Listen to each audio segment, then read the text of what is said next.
Está con nosotros Juan Pedro Chan, nuestro querido Chinito, ¿verdad? Él tiene una columna, él es gestor de trabajo decente, trabajador sindicalista y también columnista del diario Uno, donde tiene una columna los días miércoles precisamente que se llama Chino de Miércoles. ¿Qué tal, Chinito? ¿Cómo estás?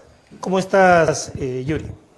Bien, ya parece que, bueno, acá leer a nuestro amigo, dice Mochito Aguirre Bautista, la moción de vacancia no tiene pies ni cabeza, solo lo hacen para devolver la mermelada a sus jefes y a los grupos de poder económico. Está fuerte el hombre, ¿ah? Está fuerte el comentario. Pero las sumas, eso lo conversamos aquí hace como un mes, justo antes de entrar al aire estábamos conversando eso. Hace más de un mes habíamos conversado, habíamos dicho nosotros no tienen los votos para la vacancia, las sumas no les daban, 32 de Perú Libre, 7 de Perú Democrático, más 5 de JP hacen 44. Solo con esos 44 votos ya no hay vacancia posible. Ahora, sumémosle por ahí, ¿no?, los que de otras bancadas han terminado de una u otra manera señalando que no están a favor de la vacancia, ¿no? Por ahí hablan de los niñitos, otros hablan de los hermanitos, los ahijaditos, no sé, pero las sumas no cuadran. Por lo tanto, el propio Premier había señalado pues que si no tienen los votos, ¿no? Incluso Nicolás Lucar también lo señaló en uno de sus programas, si no tienen los votos, ¿para qué piden vacancia? O sea, lo único que hacen es perder el tiempo. Un sueño, un intento vano, un sueño de posicionarse como líderes de la derecha y de, como líderes y organizaciones de derecha, proyectarse hacia las elecciones regionales y municipales para ganarse alguito. Pero el precio que pagamos los peruanos y que paga el país entero es muy alto. O sea, de hecho que sabían, contigo lo hemos conversado un mes atrás, que sabían no solamente que no tenían los números, sino que no los iban a conseguir, pero que a pesar de ello iban a persistir y persistir, porque es su estrategia de acumulación política y de posicionamiento de liderazgo y de partido. Lo que sucede es que es una derecha que no tiene proyecto más allá de su bolsillo. Y es una derecha que está peleando el liderazgo, está disputándose entre ellas, porque en realidad lo que se está disputando no es criterio político ni representación, es oportunidad de billete. Claro, lo que pasa es que hablábamos aquí, ¿quién es el líder de la derecha? O sea, el fujimorismo, ¿no? El periodista, uno de los periodistas, no recuerdo bien el nombre, decía, ¿qué hemos hecho los peruanos para haber tenido al fujimorismo, ¿no? Y que la señora Keiko haya tenido la oportunidad de ser candidata 3 veces y todavía, entre comillas, siga vigente como prospecto político de la derecha. Efectivamente. Mira, por X razones tengo información de cómo en el marco de una clase dirigente que no dirige nada, de una clase política en descomposición, sobre todo desde la derecha, están surgiendo nuevos referentes y nuevos proyectos políticos desde esa derecha para, o mejor dicho, desde derecha, pero no de esa derecha, para el 26. O sea, lo que pasa es que, me atrevo a decirlo, no soy brujo, pero hoy es un día histórico. Sí, yo creo que... Y es un día histórico no solamente por la no vacancia, sino porque marca el inicio claro de un proceso de caída de esta derecha en descomposición y corrupta. Y ojalá surja una derecha más patriótica, más proactiva, más pensando en el país. Germain de la Fuente dice, cortina de humo para que salga el genocida Fujimori. Lo del Tribunal Constitucional dándole el habeas corpus para que entre en tapete esto de lo de Fujimori, bajó el tono por lo menos de la confrontación política los últimos días. Ya eso se está enfriando, el peruano parece que la memoria le dura muy poco y la indignación también. Y el día de hoy estamos hablando sobre la vacancia. Tenemos este tema de el indulto a Fujimori que se está viendo en la OEA, se está viendo en la Corte Interamericana de Derechos Humanos. Tú hablabas algo que señalaba y algo que habíamos conversado hace como un mes aquí también, la última vez que estuviste acá presente conmigo, era de que tú planteabas de que la derecha de una u otra manera, al no encontrar las fuerzas, la correlación de fuerzas que necesita para proyectarse, iba a terminar tratando de una u otra manera de ceder algún espacio. Me sorprendió el día de la presentación de la moción de censura al ministro Condori, que salga, ¿no?, el señor Montoya, que normalmente siempre dice cada pachotada para justificar lo injustificable, salir y decir, bueno, nosotros hemos decidido darle un mes al ministro para que demuestre algo de lo que piensa hacer, de lo que nos ha venido a decir aquí al Pleno. ¿A qué se debe el cambio de...? Porque es un cambio radical, o sea, del día de ayer haber estado gritando vacancia, vacancia, incluso él es el que presentó esta moción de vacancia que se está viendo el día de hoy, a terminar pues diciendo, bueno, vamos a salvar el pellejo al ministro de Salud.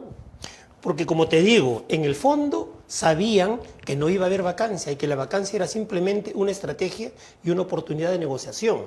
Lo que pasa es que tenemos, hay que decirlo claramente, un sector de derecha liderado por el fujimorismo, en alianza con sectores golpistas, neofascistas, que no tienen más agenda que el billete para el bolsillo, que la libertad de Fujimori, que la mantención de sus negocios, que el perdonavidas de los impuestos que deben y de los negociados encubiertos que han conseguido y que buscan mantener. Esa es la agenda, esa es su verdadera agenda. Y esa agenda que es económica, ¿cómo la negocian? A través de la política. Bajo la mesa a través de la política. Ese es el sector de derecha en descomposición, que levantó el tema desde la vacancia, desde el primer minuto hasta ahora, como estrategia de negociación. Hoy mismo, si nosotros empezamos a ver las imágenes y a escuchar palabra por palabra, varios de ellos lo han dicho en sus intervenciones, que sabían que no habían las cifras. Sin embargo, mantenían, ¿por qué? Para negociar. Y ahí justo vemos imágenes, estas imágenes creo que son de las del día domingo, ¿verdad? De la supuesta marcha por la vacancia. Y como podemos ver, pues no había ni siquiera ni la cuarta parte de la Plaza de Armas. Estás hablando de una marcha pírrica, ¿no? O sea, y con la cantidad de millones que ellos mueven, ¿no? Lo que pasa es que cada vez que hacen una marcha más o menos importante es porque tienen, pues, 300 buses afuera, totalmente pagados. Alguien, Yuri, ha puesto un dron y ha dicho 200 personas, incluidos choferes, incluidos vendedores, incluidos periodistas que fueron a cubrir la noticia. Incluida a veces la pobre trabajadora del hogar que todavía le hacen cargar el cartel, ¿no? Como esa una vez salió una marcha, que iba a protestar y su pobre trabajadora del hogar iba con su cartel de la gringa ahí haciendo bulla. Pero bueno, ya no tienen ningún tipo de respaldo, lo había dicho el Premier, no tienen respaldo, no tienen sustento jurídico, no tienen sustento político.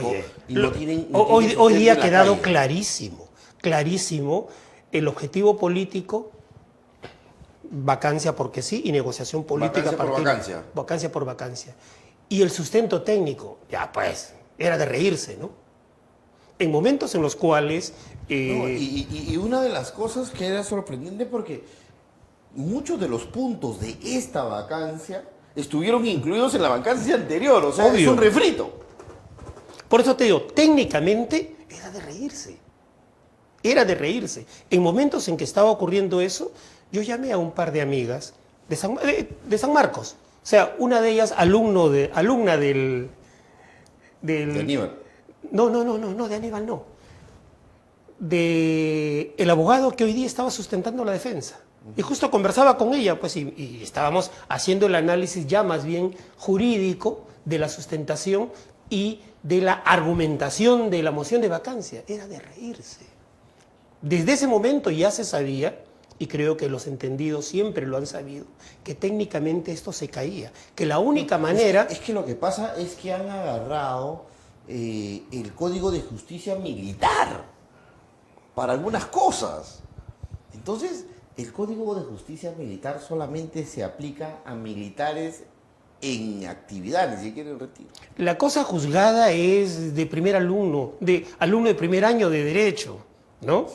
O sea, el emitir opinión técnica con base jurídica a partir de un ni siquiera informe de la Fiscalía, ¿no? En inicios de etapa de investigación, es de locos, pues. Lo que pasa es que, claro, ustedes tienen, ¿qué se tiene? O sea, lo único que tengo es una noticia de un periódico, ¿no? Y como dijo uno de los congresistas, o sea, el problema es que una de las noticias se basa en Perú 21, la otra noticia se basa en el Diario El Comercio y la otra en Diario Gestión. O sea, los tres medios del Diario El Comercio. Claro. Por eso te digo, técnicamente esto se caía. Políticamente podían argumentarlo a partir de el criterio con el cual interpreten manipulatoriamente la, la no precisión de la cuestión moral dentro de la Constitución, ¿no? Y es por eso que, acuérdate, creo que fue el primero, el segundo en intervenir, el vocero de Fuerza Popular, dijo que esto no era un tema jurídico, este era un tema de interpretación política. No, es que eso lo mismo me lo dijo Cueto aquí. Yo le pregunté, le dije, dime cuáles son tus argumentos. Y me dijo, no tenemos ninguno. Jurídicamente no tenemos nada. Simplemente este es un juicio político. ¿Qué vale la intención? Obviamente tirarse abajo al gobierno, pero no tenían ni una sola indicio razonable. Le dije, prueba, indicio razonable. No. Esto es un juicio político. O sea, y quieren llevar al descalabro al país, quieren tirarse abajo al presidente, quieren tirarse abajo al país con todos los problemas que se tiene, ¿no? En plena crisis internacional, porque lo que muchos también se olvidan es de que la crisis no es solamente nacional por pandemia, sino tenemos una crisis internacional debido a la guerra de Ucrania y el alza de precios de los commodities. El día de hoy el gas está subiendo, el arroz está subiendo, el azúcar está subiendo, ¿no? Y porque lastimosamente hemos perdido la soberanía alimentaria. Mira, el día de hoy en la calle escuché un argumento que me parece bien interesante. O sea, la moción de vacancia obedece en realidad a la vagancia del Congreso. No tiene ningún proyecto aprobado. Claro. O sea, la moción de vacancia es para decir que se hace algo porque en realidad no se hace nada. Mire, el Ejecutivo ha presentado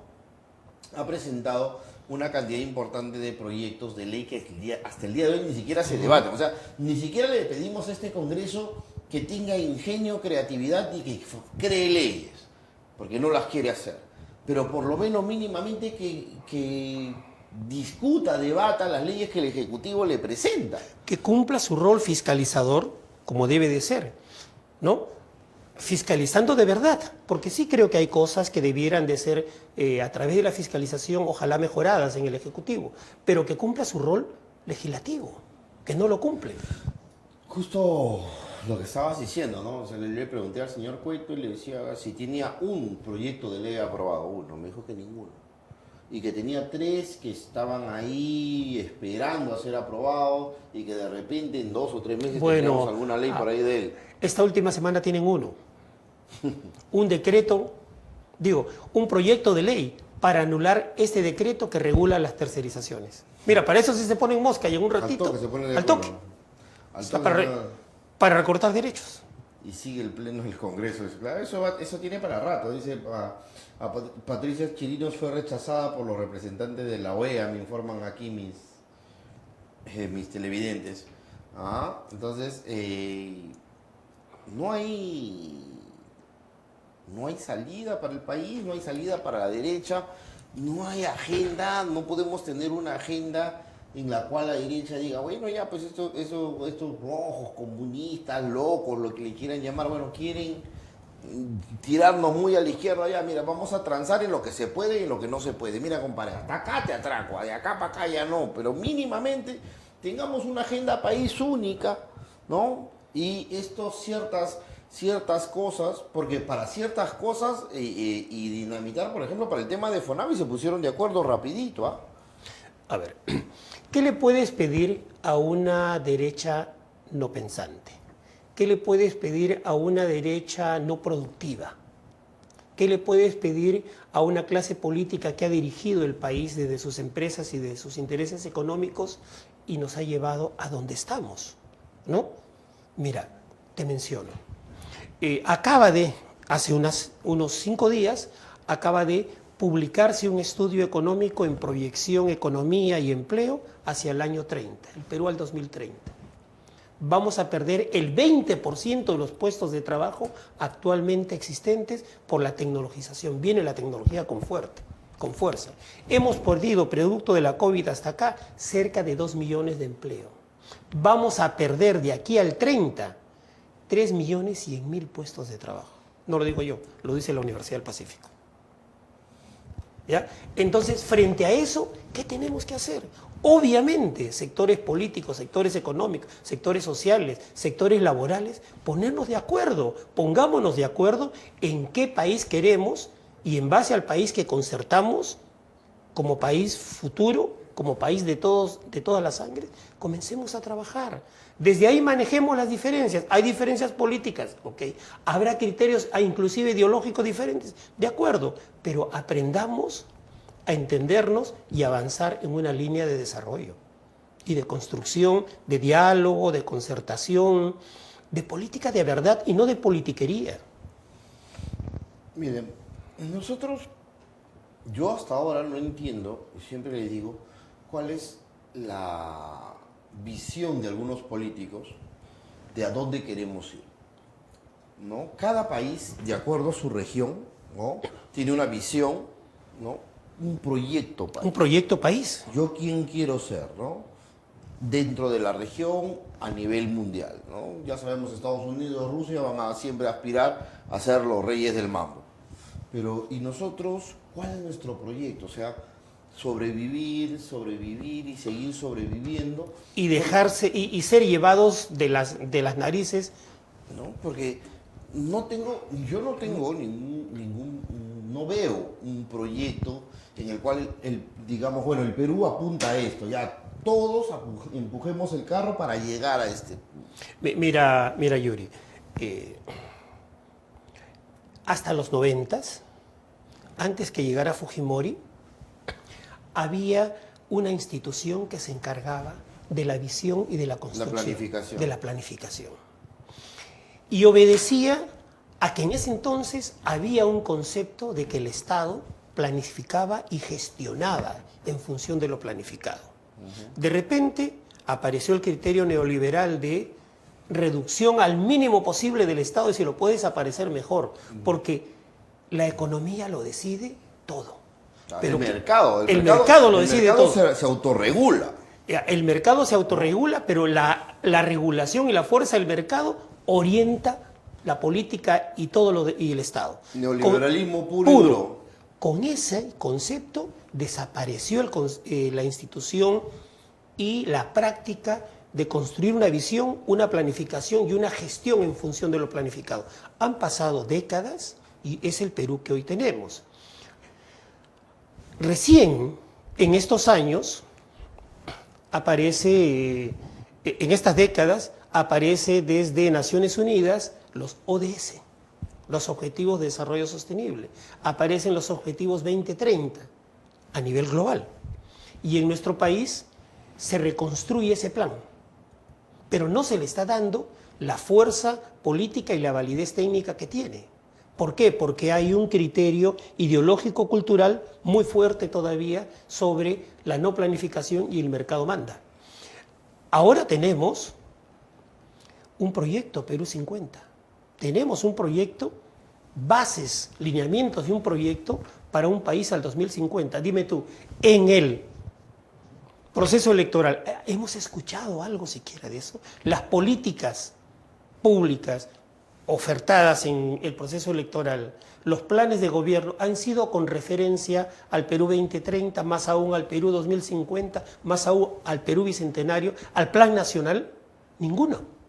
O sea, lo que tenemos es gobiernos que llegan con planes muy cortoplacistas y sobre todo, como te digo, con criterios de economía para el bolsillo y no de proyección y construcción de economía, de producción, de ciencia, de tecnología, de bienestar para la gente. Lo que pasa es que, mira, también tenemos una crisis política de los partidos políticos. Así es. Fundamental, que fue obviamente muy bien propiciada por el fujimorismo, ¿no? Y esto a lo que ha conllevado, ¿no?, es precisamente la desaparición prácticamente de los partidos políticos al electorerismo, ¿no? O sea, construir un partido político y mantenerlo por el tema del clientelaje, porque claro, ¿cuál es la idea? ¿No? O sea, partido que llega al gobierno, ¿no? Inmediatamente nosotros, ¿no? Copamos el Estado, metemos a nuestra gente y con eso nos mantenemos. Eso ha sido así hasta este gobierno, ¿no? Porque a este gobierno le han cerrado las puertas de todos los ministerios, les han puesto todas las vallas, habida así por haber. Y bueno, pero ese es otro tema. Ahora, ¿de dónde vamos a tener un proyecto, una visión del país en un partido político si estos partidos aparecen para una elección y para la siguiente ya desaparecieron porque perdieron la inscripción? Claro. O sea, lo que pasa es que esto de que el mercado mande y que el Estado se achique implica que necesariamente hay antipolítica, necesariamente no hayan partidos. Entonces tenemos que revalorar la política y tenemos que construir partidos verdaderos. O sea, la política es fundamental para no solamente la planificación y la gestión, sino para el acuerdo de las partes económicas, sociales, para un proyecto país. Mira lo que sucedió con Japón. Ese fenómeno que en su momento todos hemos mirado con admiración. O sea, Japón después de la guerra, después de haber perdido la guerra, la primera gran decisión que tomó el empresariado japonés con el emperador fue formar el Instituto de Altos Estudios Políticos. O sea, a construir una clase política para reconstruir el país. Eso fue Japón. Entonces, en los países desarrollados existe no solamente partidos, sino que los partidos son escuela, son formación. Yo he estado en China. Una de las preguntas que hice a la gente del PSC, me acuerdo cuando les pregunté, ¿y cómo hacen? ¿Y qué cosa es una escuela política? Me dijeron, es una maestría de gestión política. Ese es el valor que tiene en China. Nosotros estamos en ese... ¿Te imaginas? O sea, ese es el cuadro, ese es el militante político, ese es el cuadro de partido, esa es la institucionalidad y la fuerza que tiene la organización partidaria y que le da soporte político al desarrollo país. Claro, que ellos tienen una visión completamente distinta a la nuestra. O sea, también hay que salvar las distancias no solamente de la cultura, sino también pues, ¿no? de las realidades que son abismales. También hay que entender pues, que ellos han tenido y han tomado decisiones bastante fuertes en algunos casos para salvar o salvaguardar el futuro de los que vienen, ¿no? Por eso, ¿qué deberíamos de hacer ahora? Yo te digo, para mí este día ojalá sea histórico. Puede ser histórico, porque ¿qué hemos aprendido? No solamente que basta de politiquería y basta de jugar a la vacancia, pero también de jugar al cierre del Congreso, ¿no? Hemos aprendido que hay que ponernos de acuerdo. Hemos entendido que nuestros partidos son cascarones y que nuestros partidos inclusive no son partidos políticos, sino son aparatos electorales para negocios desde la política, ¿no? Estamos aprendiendo a revalorar la política. Estamos aprendiendo, entendiendo que hay que reconstruir los partidos, que hay que construir liderazgos. Estamos, ojalá, entendiendo que el diálogo y que la concertación son valores de la política y necesidades de la gobernabilidad. Eso nos debe de llevar a pensar de manera diferente y a actuar de manera diferente como sociedad. Yo creo que en estas elecciones locales y regionales algo de eso se va a expresar. Yo particularmente espero y creo que hay que impulsar que en un escenario de este tipo, ante el fracaso de la clase política, ante el fracaso de la clase dirigente desde lo económico empresarial, surjan nuevos actores. Y esos actores con un programa, una lógica y una visión de proyecto país vaya surgiendo desde el movimiento social. Creo que el movimiento social hoy tiene un rol, tiene que seguir persistiendo en ese programa de cambio y de esperanza que significó Pedro Castillo. A mí me parece que lo está perdiendo, lo está dejando, pero creo que el movimiento social y popular debe de retomarlo porque ese es el Perú que necesitamos. El problema es que el profe está dejándose llevar por el vaivén de la política, no está siguiendo el rumbo, no está siguiendo el curso que él mismo había diseñado inicialmente. Y también, obviamente, la derecha sabe que él está bastante dubitativo y se está dejando llevar por eso. ¿Qué nos espera? O sea, no podemos en este momento visorar tampoco qué es lo que va a terminar el profe haciendo. O sea, vemos en la calle que todavía tiene el apoyo popular. La gente tampoco quiere vacancia. No. ¿No? Cada vez, siempre conversábamos eso, ¿no? La gente grita, legua, cierre del Congreso, pero el cierre del Congreso también haciendo sumas y restas desde ciertos partidos, también los partidos, y me imagino que la derecha también ha sentido la pegada, porque el día de hoy, por ejemplo, de acuerdo a la encuestadora, porque también en el Perú las encuestadoras son un problema, una te dice 79%, la otra te dice 65%, la desaprobación del Congreso.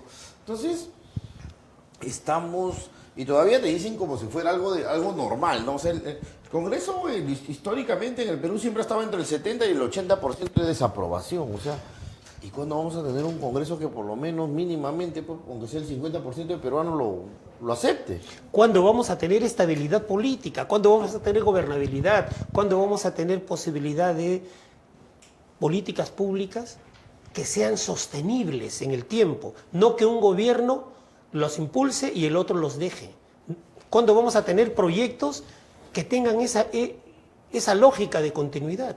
Justo eso, por ejemplo, lo que tú has dicho es la continuidad, la lógica de continuidad es importante porque yo siempre le decía a la gente, o sea, Alan García hizo, ¿no?, la primera parte del tren eléctrico hasta el puente Alto Congo y dejó durante años, ¿no?, botado todas esas columnas ahí en toda la avenida Aviación.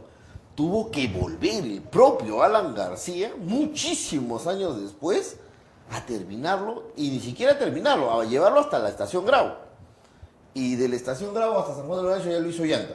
Pero imagínate, o sea, Alan inició su tren y nadie quería comerse el sapo de terminar el tren de Alan. Este país necesita proyectos de infraestructura inmensos, que no van a ser posibles de diseñar, aprobar, iniciar la ejecución, terminar, inaugurar en un solo periodo. Eso es imposible. Imposible. Entonces, si no cambiamos esa lógica de discontinuidad, estamos fritos como país. Claro, lo que pasa es que también aquí, ¿no?, siempre se habla de reelección con corrupción, que eso también ha sido uno de los problemas, y es por eso que también en los gobiernos regionales estamos cada vez peor, porque el que viene no quiere continuar las políticas del que lo dejó. Acá, a pesar de que le critican tanto al doctor Vladimir Cerrón, él dejó odontólogo por colegio, psicólogo por colegio en la región Junín. El que lo reemplazó anuló todos los dos programas.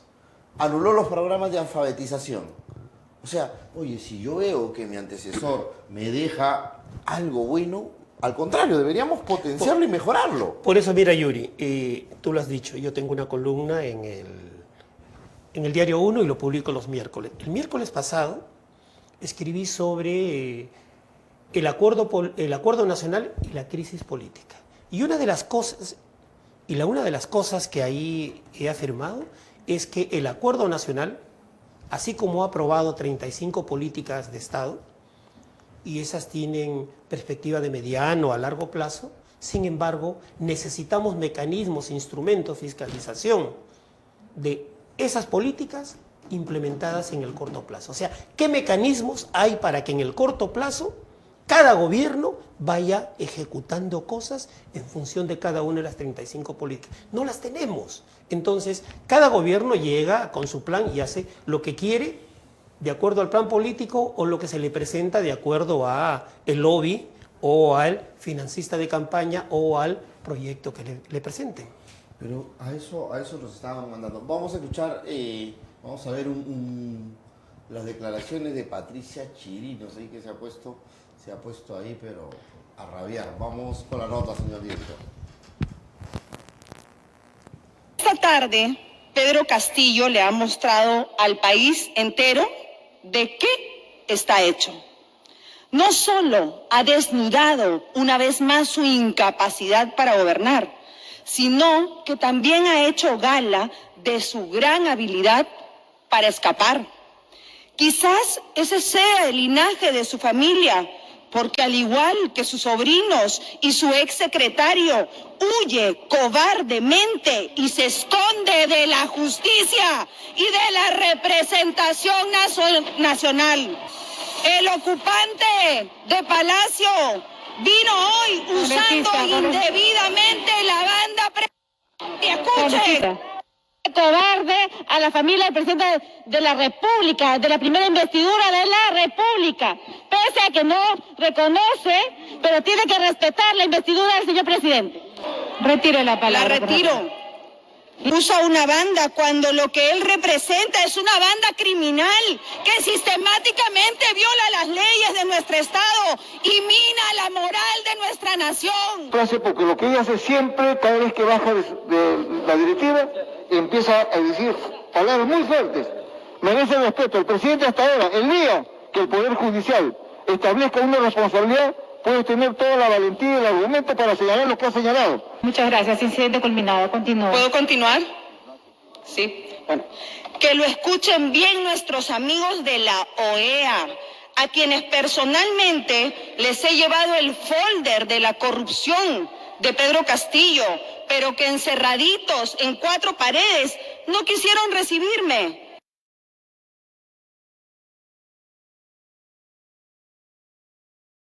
Esos son casos que según la Fiscalía, Castillo habría incurrido en tráfico de influencias, colusión y negociación incompatible. Votemos por la vacancia y retomemos el camino de la democracia y la decencia por la patria hasta quemar el último cartucho. Gracias, presidenta. Gracias, presidenta. Me parece anecdótico cómo algunos congresistas tienen la energía, bueno, no está la congresista Chirinos, pero la energía, ¿no?, para salir a decir estas cosas como si fuera tan sencillo. Este tipo de debates de vacancia presidencial parecía que iba a terminar con un chimpún callado, con una barra, ¿no? Miren, yo la verdad voy a dirigir mi energía a pedirle disculpas a la gente que nos está viendo el día de hoy. Yo creo que amerita una disculpa el espectáculo que estamos haciendo. Tampoco está ahora dirigiendo el pleno la presidenta de la mesa directiva, pero en donde lamentablemente en este pleno se permite que algunos tengamos que pedir permiso hasta para respirar, con mi vocera pidiendo permiso hasta para poder seguir con su intervención, mientras que otra bancada, yo no sé si será la nueva bancada de la actual presidenta de la mesa directiva, sí pueden, ¿no es cierto?, hasta plantear mociones, plantear cuestiones previas que, discúlpenme, terminan en la burla y en la ridiculez, sobre las cuales tenemos que pedir reconsideraciones y perdemos valioso tiempo que debería estar siendo invertido en trabajar por la gente. Si queremos ser responsables y no pasar estas vergüenzas, deberíamos más bien como Congreso estar trabajando por elegir a miembros de un tribunal constitucional idóneos. No el papelón que están cometiendo los actuales magistrados, discúlpenme, del Tribunal Constitucional con esta liberación que acaban de publicar de Alberto Fujimori. Porque sí, colegas, y hay que decirlo fuerte y claro, lo que está pasando en este Congreso no es trabajo para la gente, es una vergüenza que tengamos hoy una portada de uno de los diarios, nos guste o no, en donde el 79% desaprueba nuestra gestión como Congreso. Pero claro, es una desaprobación ganada a pulso, como decía uno de los colegas aquí de la bancada de Acción Popular, que se arrastra de gestiones congresales anteriores, donde Fuerza Popular tuvo 73 congresistas y no hicieron absolutamente nada, por lo que ahora dicen el gobierno no está trabajando. Y además es un Congreso que con ese 79% de desaprobación pretende vacar a un presidente. ¿Qué colega, quién de nosotros el día de hoy puede salir a la calle, mirar a los ojos a una persona y decirle, no te preocupes, vacando al presidente vas a mejorar tu situación, vacando al presidente vamos a tener un país mejor? No, colegas, no podemos y nadie creo que puede aquí en este Congreso salir cargando esa responsabilidad. Por eso es que algunos dicen o piensan, no tenemos los votos, pues. Y lamentablemente ahí se acaba su segundo sueño de ser presidente sin haber sido elegidos por el pueblo. Así que, colegas, esta gestión tiene mucho por hacer y mucho por aclarar. Como dijeron por ahí, el presidente llegó, habló y se fue. Pero jamás olvidaremos que Fujimori llegó, robó y se fue a renunciar por fax. Gracias, congresista. Ahí está, ¿no? Chimpún Callao. Bien histriónica, ¿no?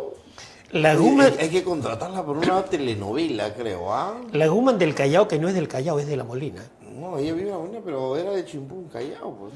Era de Chimpún Callao, pero Chimpún Callao tampoco es el Callao. Chimpún Callao es un aparato político delincuencial. No, pero es que ella habla tanto, pero vi que le gustaba parar con Curi, con toda esa gente, ¿no? Por eso. O sea, las palabras... ¿Sabes cuál es el problema, hermano? Yo también hay que la gente se jala los cabellos, pero terminan votando por esta clase de gente. O sea, tienes el voto preferencial. Yo en campaña, yo soy candidato al Congreso, hice un video explicándole a la gente, un video que fue muy reproducido a nivel nacional, explicándole a la gente cuán importante es el uso o era el uso del voto preferencial para evitar de que los partidos tengan el famoso voto de arrastre. Porque el partido, ¿qué hace? Te mete el 1, el 2, el 3, te mete lo que quiere, ¿no? Lo que ellos quieren que entre, y después te meten a la gente decente atrás. ¿Para qué? Para que a las finales los de atrás terminan empujando el carro hacia adelante. Entonces, lo importante que era que el voto preferencial, ¿no?, hiciera que una persona lograra, ¿no?, muy independientemente de la cuota que le corresponda al partido por la cantidad de votación, que también ese es otro negociado, ¿no?, y pudiera llegar.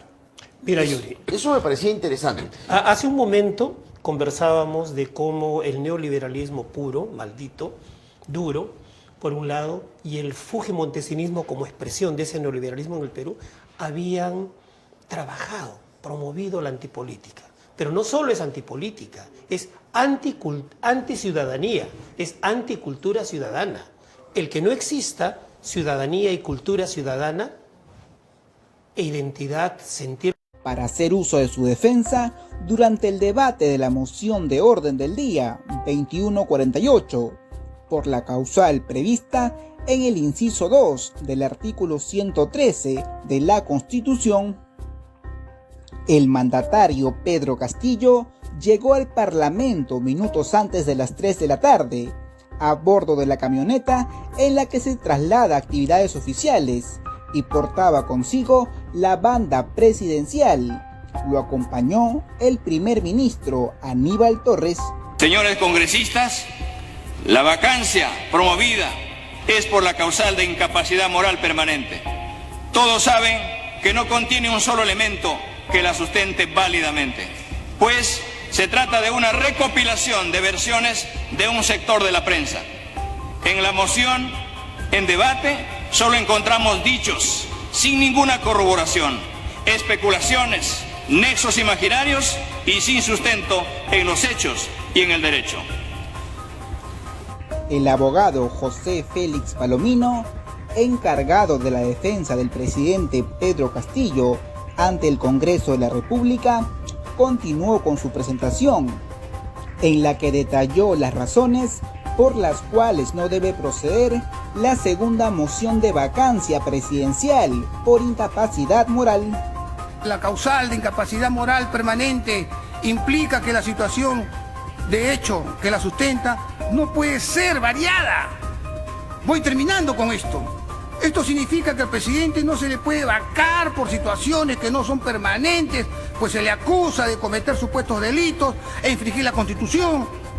Sería innecesario tener a la vista, entonces, sentencias condenatorias, expedidas por el Poder Judicial, y desde luego también en resoluciones legislativas del Congreso de la República se pronuncien sobre la responsabilidad política en el segundo caso. El defensor del mandatario afirmó que entre los puntos recogidos por el documento se repiten algunos hechos y cuestionamientos ya señalados en la primera moción de vacancia presidencial, que fue presentada el 25 de noviembre de 2021. La moción de vacancia no cuenta con ninguno de estos elementos, pues solo contiene notas periodísticas y algunos vídeos, ex hipótesis, en contra del presidente de la República. Apelo al sentido común, a la experiencia, a la transparencia, a la honestidad y a la ética pública de ustedes, señores congresistas, para que en su justo medio, aristotélicamente hablando, una vez que discutan este pedido de vacancia, arriben a su archivo definitivo, porque hay de por medio razonabilidad, hay de por medio proporcionalidad en las sanciones políticas. Recordemos que hoy sí o sí el Parlamento ingresará a votación frente a este pedido de destitución presidencial, decisión que según especialistas es casi imposible que la oposición logre una vacancia presidencial. Eso ya lo sabíamos, a más no poder, no tienen los votos, paran suspendiendo constantemente esto, las sumas no les cuadran, parece que las matemáticas no es su fuerte de los de la derecha, ya han perdido, ¿no? La única oportunidad que tuvieron, incluso ya no los veo tampoco con ese ánimo de, bueno, ya pues, nos tiramos abajo un gabinete como para decir, bueno, si nos vamos, porque también puedes jugar al kamikaze, ¿no? Y yo siempre digo que esta derecha es bruta y recontra bruta y achorada, pero eso de achorada es a media caña, ¿no? Es arrastrada. ¿No? Porque, mire hermano, así, si yo fuera asesor de los de la derecha y si me quiero tirar abajo al gobierno, ¿qué hago? Pum, agarro, me censuraba los 2 gabinetes de arranque. Pim, pim, cerramos el Congreso, nos vamos y que viene un nuevo Congreso. Pero con el desprestigio que le he sembrado al gobierno de turno, el próximo Congreso le era adverso. Lo que le pasó a Vizcarra, ¿no? Lo que hoy la calle en la movilización decía, esta vacancia es una justificación de un parlamento vago y arrastrado. Así es. O sea, no tienen, ¿no? Entonces, una vez, el próximo Congreso de repente le es más adverso al gobierno y obviamente ahí no van a poder lograr los votos. Y obviamente el próximo Congreso que venga, ¿no? Va a venir con la clara intención de vacar al presidente. ¿Cuál va a ser su primera propuesta como congresista? Vacar al presidente.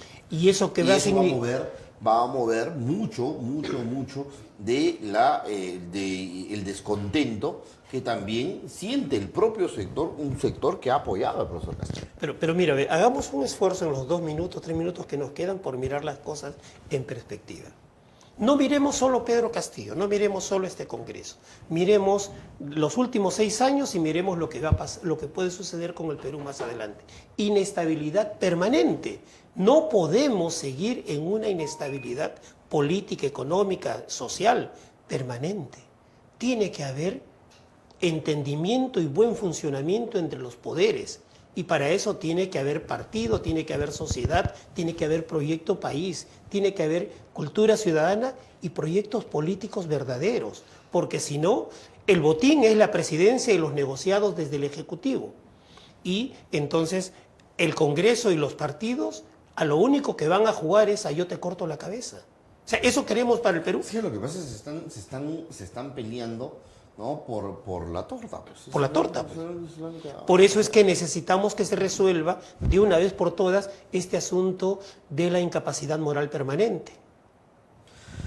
Bueno, Chinito, listo. El tiempo en televisión es tirano, tú lo sabes.